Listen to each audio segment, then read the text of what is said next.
पवित्र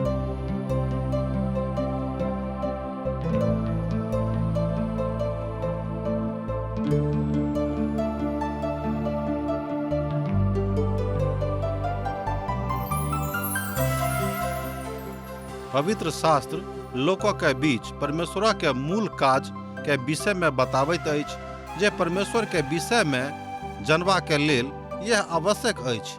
TWR India द्वारा प्रस्तुत अशक इजोतो के यह उद्देश्य थिको हैं अहाँ सब के परमेश्वर के मार्गों में आगा जाय में मदद सेहो करे, जीवनों के मार्गदर्शक करे। कृपया देखू आ सुनू जाय सो परमेश्वर अहाँ के जीवनों के मार्गदर्शक ठहरे। आशा के इजोत मैथिली कार्यक्रम में हम एक बेर और अहाँ के अभिनंदन प्रभु यीशु मसीह के मीठ आ पवित्र नाम से कह रहल छी। हमरा लोकन अखन देख रहल छी कि मसीह का कोन तरह के जिंदगी जीबाक चाही, अर्थात जे कियो प्रभु यीशु मसीह पर विश्वास राखे छथि एकटा विश्वासी का कोन तरह अपन जिंदगी जीबाक छनि। एही संदर्भ में हमरा लोकन आजुक दिन फिलिपियो पोथी तकर 2 अध्याय 9 पद से ल क 16 पदक देखब आ परमेश्वरक वचनक अध्ययन में हमरा लोकन ए बातक सीखब कि हमरा सबके कोना रहबाक अछि, कियाक त प्रभु यीशु मसीह हमरा सभा के नमूना छथि। अब हमरा सब देखब परमेश्वरक मौन। ध्यान दियो, अब हमरा सब देखब परमेश्वरक मौन, कियाक त पिता का अर्थात परमेश्वर का यीशु के महिमा करबाक छेन। हमरा सब 7 कदमक देखलहुं हैं, 7 स्वरूपक देखलहुं हैं जे दुख ओ हमरा सभक लेल उठौने रहत। परमेश्वरक मौन मसीह यीशु में उठावल गेल छल, ऊंच कयल गेल छल आ एही कारणे परमेश्वर हुनका अति महान सेहो कऽ देलनि। एक बेर आर ध्यान दियौ पद 9 के, आ एही कारणे परमेश्वर हुनका अति महान सेहो कऽ देलनि आर हुनका ई नाम देलनि जे सब नाम में सँ श्रेष्ठ नाम अछि। एक बेर आर ध्यान दियौ, आ एही कारणे परमेश्वर हुनका अति महान कऽ देलनि सेहो जे हुनका एहन नाम देलनि जे नाम सब नाम सँ श्रेष्ठ नाम अछि। ए बातक अहाँ एहिठाम 9 पद में देख सकैत छी। अब एहिठाम प्रथम कदम अछि ऊपर उठेबा के, अर्थात परमेश्वर हुनका अति महान कऽ देलनि किनका त प्रभु यीशु मसीह के। पिता परमेश्वर के अय ब्रह्मांड के चौमुखी विकास के जरूरत छनि आ हुनका अंदर में हुनका हाथ में ओ समस्त ब्रह्मांड के विकास छनि। ओ कऽ सकैत छथि, ओ विनष्ट सेहो कऽ सकैत छथिन, अर्थात निदान आ नाश दोनों हुनके हाथ में छनि। केओ हुनका हाथ सँ है अधिकारक छीन कऽ नहि लऽ जा सकैत छथि, कियाक त मनुख के ओ ओतेक पैघ नहि बनौने छथि आ मनुखक लग ओतेक अधिकार नहि छनि। और हुनक नाम एहि धरती पर महान पावन नाम अछि। हमरा सभक मुख्य काज यह अछि कि जतेक काल धरि हमरा सब एहि संसार में छी परमेश्वरक महिमा करैत रही आ हुनक गुणानुवाद करैत रही, अपन प्रभु यीशु मसीह के संगे गीत गाबैत रही, हुनका प्रसन्न करैत रही, कियाक त परमेश्वर स्वयं के हुनक नामक बड़ महान ऊंच कऽ देने छथि। एक बेर आर ध्यान दियौ, कियाक त पिता परमेश्वर स्वयं हुनक नामक बड़ ऊंच आ महान कऽ देने छथि आ जतऽ कतौ प्रभुक इच्छा होइन हुनक नाम ऊंच कयल जा सकै छै, हमरा लोकनि कऽ सकैत छी। यह बात हमरा सब गोटे के आजुक दिन सिखबाक अछि। ऊपर उठेबा के दोसर कदम सेहो छल, ओ छल कि ओ अपन पुत्र के अर्थात अपन यीशु के ततेक श्रेष्ठ नाम देलनि, ओतेक श्रेष्ठ नाम आजुक दिन धरि एहि संसार में किनको नहि भेटल छनि, बा किनको भेटल सेहो उम्मीद नहि छनि। जे किनको भेटतनि एहि बातक सेहो उम्मीद नहि कयल जा सकैत छै।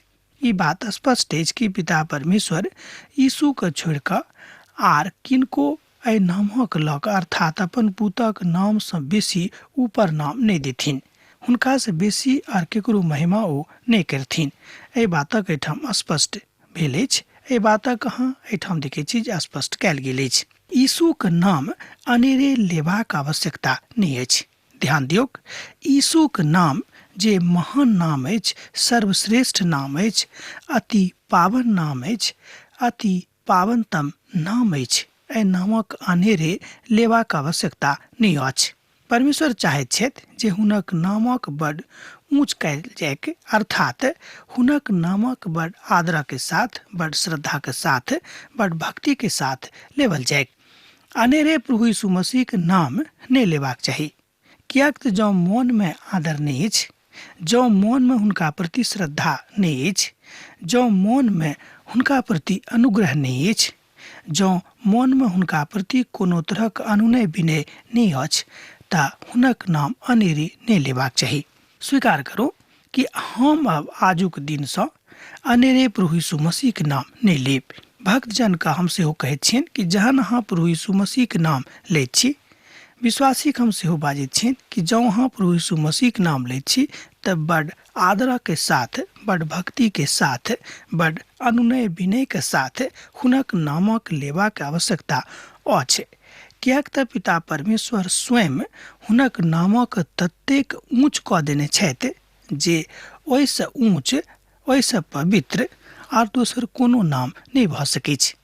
एहि रीतिसँ हमरा लोकनि देखैत छी कि चमत्कारक काज प्रभु यीशु मसीह करैत छलाह आ लोक कहैत रहथिन कि अहाँ एहि द्वारा चमत्कार देखलहुँ हैं, बा अहाँक जिंदगीमे एहि द्वारा चमत्कार भेल कियाक तऽ अहाँ विश्वास केलहुँ हैं। वो कहियो ई नहि बाजने रहते कि हम अहाँक जिंदगीमे चमत्कार कऽ देब बा कऽ देलहुँ हैं। यह बात सिखबाक अछि कि हमरा सबके प्रभुक नामक ऊँच करबाक अछि, यीशुक नामक आदर देबाक अछि आर हुनक नामक आगू स्वयं के विनम्र कऽ कऽ हुनका सन्मुख में रखबाक अछि। अर्थात महिमा पिता हुनका देने छनि आ हमरो सबके हुनका महिमा देबाक अछि। स्पष्ट भऽ गेल होइत कि हमरा सबके एकटा काज देवल गेल अछि पिताके दिससँ, जे यीशुक नामक ऊँच करबाक अछि, हुनका महिमा देबाक अछि। प्रभु यीशुक नाम सब नामसँ ऊँच नाम अछि आ एहि नामसँ बढ़ि कऽ आ दोसर कोनो नाम एहि धरती पर नहि अछि, जाहि नामक महिमा स्वर्ग पर सब केओ करैके। कियाक तऽ हमरा लोकनि जहन पवित्र पोथीमे खूब अन्दर जाग देखैत छी, खूब खोदि खोदि के देखैत छी तऽ पाबै छी जे हुनक नामसँ बेसी आर दोसर कोनो नामक ओतऽ अर्थात स्वर्गमे स्थान नहि भेटल छनि। अर्थात स्वर्गोमे यह नाम सर्वोपरि अछि, सर्वोच्च अछि, पावन अछि, पावनतम अछि, आदरणीय अछि। यीशुक नामक महिमा होइत रहैक यह हमर सेहो इच्छा अछि। अहूँक इच्छा यह रहबाक चाही कि प्रभु यीशु मसीह के नामक महिमा, हुनक नामक आदर एहि संसार में होइत रहैक। आ जे स्वर्ग में आ धरती पर आर जे धरती के नीचा अछि, ओ सब केओ यीशु के नाम पर घुटना टेकियो के। एहि बातक एहिठाम फिलिपियो पोथी 2 अध्यायक 10 पद में हमरा लोकनि पढ़ैत छी। आ हमरा सब एहिमे बाकी के 3 पहल अछि, अर्थात बाकी के 3 कदम अछि, जाहि बात में यीशु के ऊपर ऊंचा उठेबा के विषय में बाजल गेल अछि।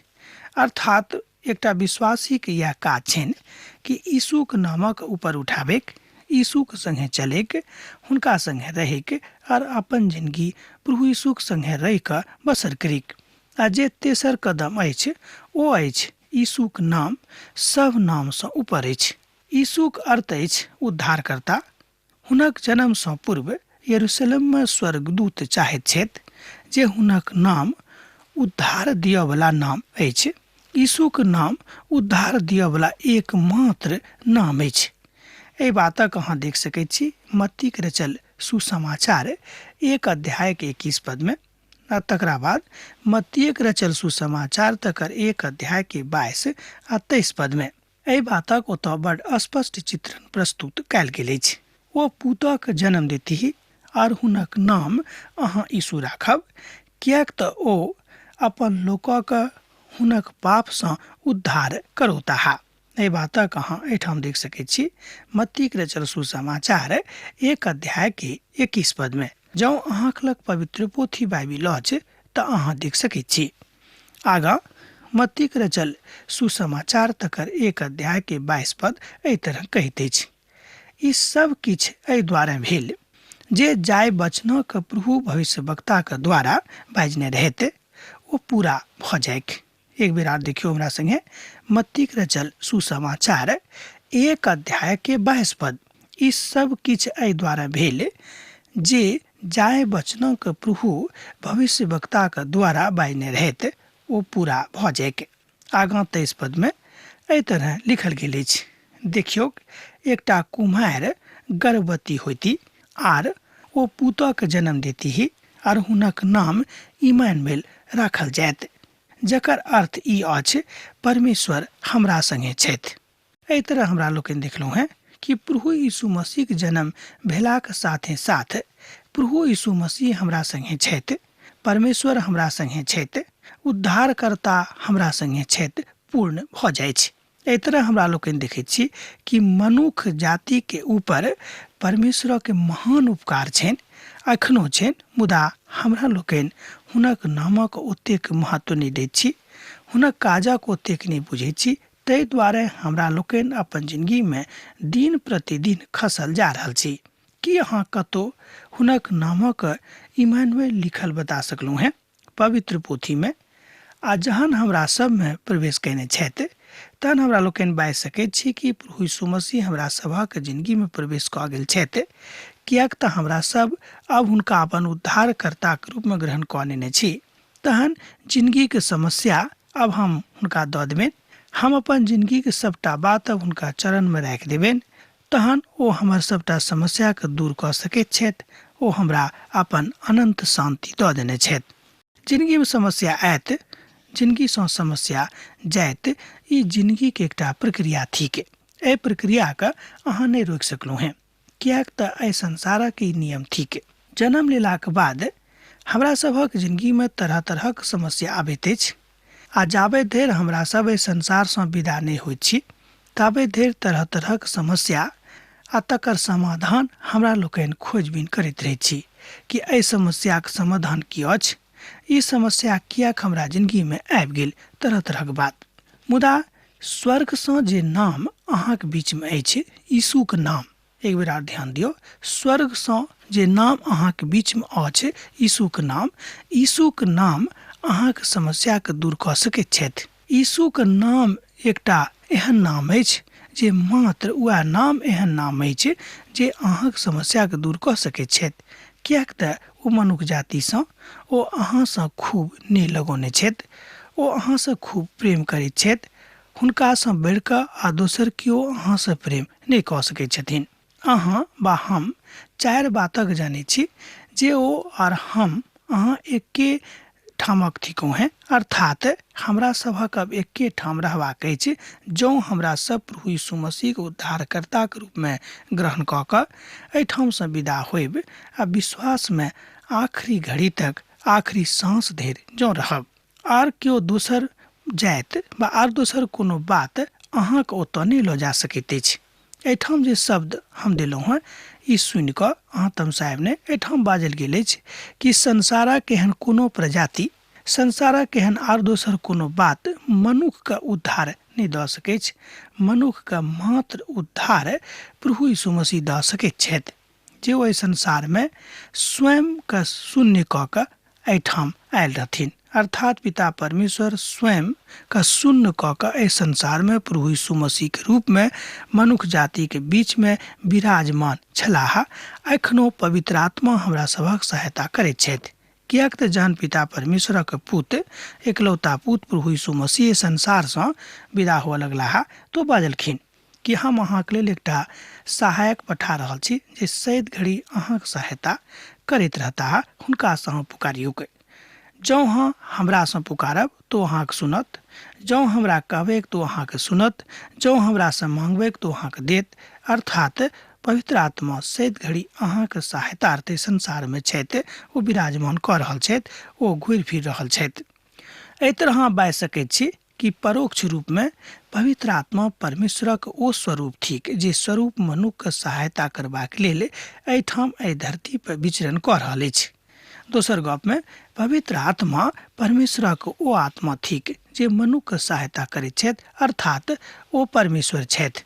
अब तो अहाँ बुझि गेल होबे किएक तऽ हमरा लोकनि बेर बेर पवित्र आत्मा पर कथा करैत रहैत छी आ तकर अर्थक सुनैत रहैत छी।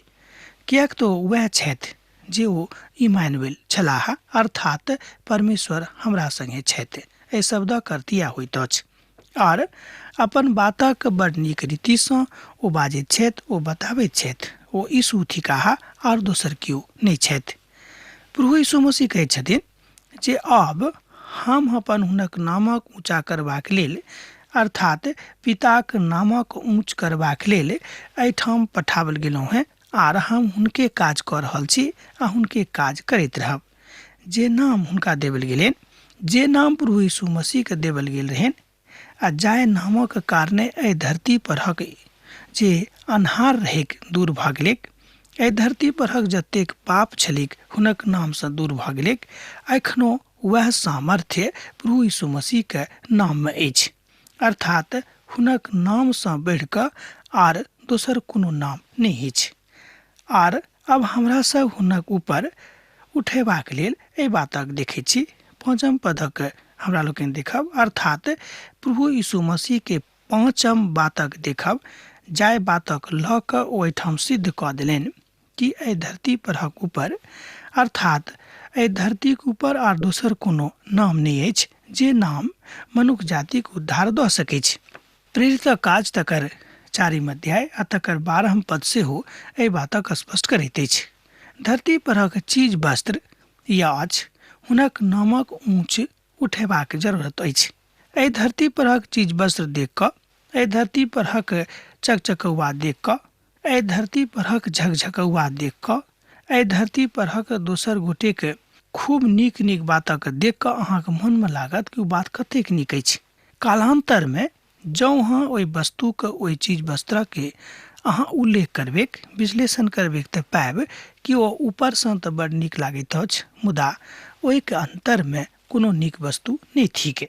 उद्धार जँ अहाँ पाबि गेल छी आर जँ अहाँ मसीहके अपन जिन्दगीमे ग्रहण कऽ चुकने छी तऽ अहाँके एहि बातक अनुभव भऽ गेल होइत। अहाँमे से बहुत केओ हमरा एहिठाम पाती लिख कऽ एहि बातक सिद्ध कऽ चुकने छथि कि संसारक चीज वस्त्रसँ अब हमरा नेह नहि अछि।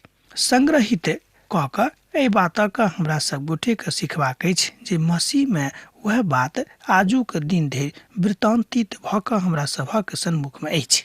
आर परमेश्वर पिताक महिमाके लेल प्रत्येक जीव अंगीकार कऽ लेक जे यीशु मसीह हे प्रभु, अहीं प्रभु छी। एहि बातक एहिठाम एक गोटे बाजैत छथि जे संसारक सब जीव एहि बातक स्वीकार करैके, अंगीकार करैक जे प्रभु यीशु मसीह प्रभु थिकाह, अर्थात यीशुए प्रभु यीशु मसीह छथि, अर्थात यीशुए प्रभु छथि, यीशुए सब किछु छथि। एहि बातक एहिठाम एहि रीतिसँ 2 अध्यायके 11 पदमे एहिठाम संत पौलुस बाजि रहल छथिन फिलिपियो विश्वासीके। आर परमेश्वर पिताक महिमा, ध्यान दियौ, परमेश्वर पिताक महिमाक लेल प्रत्येक जीव अंगीकार कऽ लेक जे यीशुए मसीह आ प्रभु छथि। प्रत्येक जीवा एहि बातक स्वीकार करत जे प्रभु यीशु मसीह प्रभु छथि, अर्थात यीशुए प्रभु छथि। एक अर्थ ई भेल। दोसर अर्थ एहि बातक सेहो एहि तरह भऽ सकैत छै कि यीशुके छोड़ि कऽ आओर दोसर केओ प्रभु नहि भऽ सकैत छथि। तेसर अर्थ अहाँ निकालि सकलहुँ हैं कि जे देही, जे मोन एहि बातक अंगीकार कऽ लेत जे यीशुए प्रभु छथि, हुनका लेल अब कोनो जरूरी नहि अछि जे संसारक वस्तुके दिस ओ अपन मोन लगाबैके। हमरा सब बा अहाँ केओ संसारक वस्तुके दिस, संसारक चीज वस्तुके दिस जहन हमरा सब अपन मोन लगाबैत छी तहन हमरा सब फेरामे पड़ैत छी आ परमेश्वरसँ, हुनक पूतसँ आ यीशु मसीहसँ अलग भऽ जाइत छी।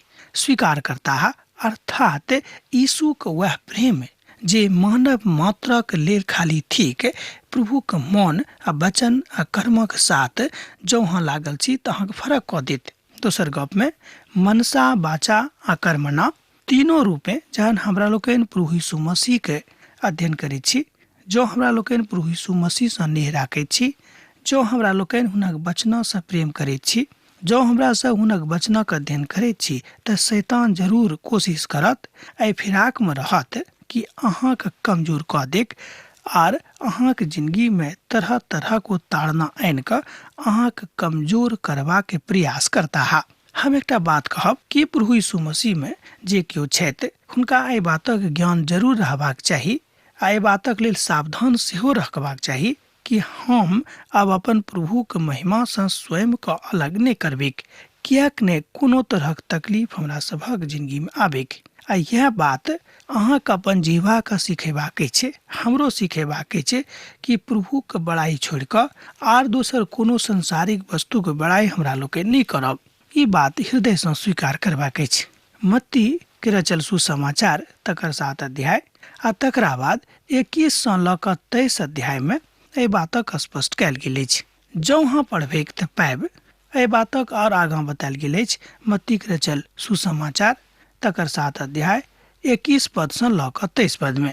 आ जे हमरा सँ हे प्रभु कहैत छथि, ध्यान दियौ, जे हमरा सँ हे प्रभु कहैत छथि ओहिमे से सब केओ परमेश्वर के राज में प्रवेश नहीं करता है। सुन के हमरो मन तमसा गेल, किया की बात हेतैक कि जे ऊपर से प्रभु कहैत छथि अर्थात वो परमेश्वर के राज में प्रवेश नहीं करता। हम यह अर्थ लगेलहुँ हैं। अब विद्वान सबसे हो यह अर्थ लगाबैत छथि, मुदा वह है जे हमर स्वर्गीय पिता के इच्छा पर चलित छथि। एहि बातक अहाँ एहिठाम देख सकैत छी पद 21 में। आर पोथी के नाम भेल मत्ती के रचल सुसमाचार, अध्याय भेल 7। एक बेर हमरा संगे देखियो। आ जे हमरा सँ हे प्रभु कहैत छथि ओहिमे से सब केओ परमेश्वर के राज में प्रवेश नहीं करता, मुदा वह है जे हमर स्वर्गीय पिता के इच्छा पर चलैत छथि। आगा हमरा लोकनि पद 22 के देखब। ओहि दिन बहुत लोग हमरा सँ बसता है। ध्यान दियौ कि एहिठाम प्रभु यीशु मसीह अहाँ के बा हमरा सावधान कऽ रहल छथि। पद 22 के देखियो। ओहि दिन बहुत लोग हमरा सँ बजता है, हे प्रभु कि हम अहाँ के नाम से भविष्यवाणी नहीं केने छलहुँ हैं, और अहाँ के नाम से दुष्टात्मा के नहीं निकालने छलहुँ हैं, और अहाँ के नाम से बड़ अचंभा के काज नहीं केने छलहुँ हैं। एहि तरहक प्रश्न जहन अहाँ प्रभु यीशु मसीह के लग में आनि कऽ ठाढ़ करबे के तब प्रभु यीशु मसीह अहाँ से बसता है कि हे दास हम अहाँ के नहीं चिन्है छी, हे मनुख हम अहाँ के नहीं चिन्है छी जे अहाँ की ठीको हैं बा अहाँ की बाजि रहल छी। तहन यह देखियो कि कतेक गंभीर आ कतेक खराब काल अहाँ के जिंदगी में बा हमरा जिंदगी में आबि सकै छै जहन प्रभु यीशु मसीह बसता है कि अहाँ के ठीको हैं, अहाँ की बाजि रहल छी, हम अहाँ के नहीं चिन्ह रहलहुँ हैं। तहन हम हुनका सबके खोलि कऽ बाजि देलियनि जे हम अहाँ के कहियो नहीं जानै छी, हे कुकर्मी हमरा लग सँ चलि जाउ। एहिठाम प्रभु यीशु मसीह हुनका कुकर्मी कहैत छथिन। जहन अहाँ 7 अध्याय के 23 पद के आखिरी प्रभाग के हमरा संगे देखियो, वो कहैत छथिन कि हे कुकर्मी हमरा लग सँ चलि जाउ। अर्थात बहुत केओ ऊपरका मन सँ हे प्रभु कहैत छथि, मुदा हुनक अंतर मन हुनक हृदय प्रभुक संग में नहीं रहैत छनि। खाली ऊपरका मन से प्रभु कहबाक नहीं अछि। अब हमरा विदा दिअ, कियाक तऽ अहाँ से हमर विदाई के काल भऽ रहल अछि। अहाँ सब जेना हमरा एहिठाम पाती लिखैत रहलहुँ हैं, लिखैत रहब, हमरा बिसरायब नहि। यीशु के नेह अहाँ के जिंदगी में बनल रहेक। आमीन। हमर विश्वास अछि कि ई कार्यक्रम अहाँ के लेल लाभदायक सिद्ध अछि। हम चाहै छी कि अहाँ अपन आशीषक के हमरा संग साझा करू। जँ अहाँ के नजीक बाइबल सँ आ जीवन सँ संबंधित कोनो प्रकार के प्रश्न भऽ सकै अछि तऽ अपन समस्या के लेल प्रार्थना करबा के लेल जँ चाहै छी तऽ हमरा फोन नंबर पर जरूर संपर्क कऽ सकै छी। परमेश्वर अहाँ सब के लेल एकटा सुंदर, सुखद, आनंदित दिन प्रदान करैक।